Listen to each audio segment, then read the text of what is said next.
नमस्कार मित्रांनो तुम्हाला फोटोमध्ये एका महिलेला अटक झालेली दिसत असेलच। ही महिला यवतमाळ मधल्या एका शाळेतली अध्यापिका होती। हिने आपल्या पतीच्या फुलांच्या शेक मध्ये विष मिसळून आपल्या पतीची हत्या केली आणि आपल्याच विद्यार्थ्यांच्या मदतीने जंगलामध्ये त्याची बॉडी चोरून आली। आता प्रश्न निर्माण असा होतो की ह्या बाईचा गुन्हा कसा समोर आला आणि ह्या बाईने हे करण्याच्या मागे कारण काय होतं।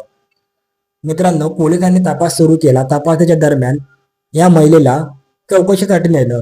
चौकशीमध्ये ह्या बाईला जेव्हा प्रश्न विचारले जात होते तेव्हा ह्या बाईचे प्रश्नांची उत्तर मॅच करत नव्हते।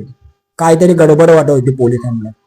पोलिसांनी थोडी सक्तीची कारवाई केली तेव्हा घाबरून या महिलेने आपला गुन्हा कबूल केला। महिलेला विचारण्यात आलं की तू बरं हे का केलंस। महिलेला दिलेलं उत्तर आपल्याला थोडा विचार करण्यासाठी भाग पाडू शकतो। महिलेने पोलिसांना सांगितलं की ह्या लोकांचा लव्ह मॅरेज झालेली होती आणि लग्नानंतर यांचा संसार का चांगला चालत नव्हता, कारण पतीला दारूचं व्यसन खूप होतं।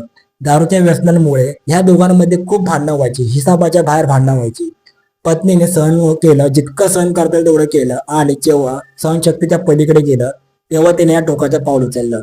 म्हणजेच तुम्हाला देखील माहिती आहे की दारू किंवा कोणतेही व्यसन कुटुंबाला उद्ध्वस्त करायला कमी पडत नाही।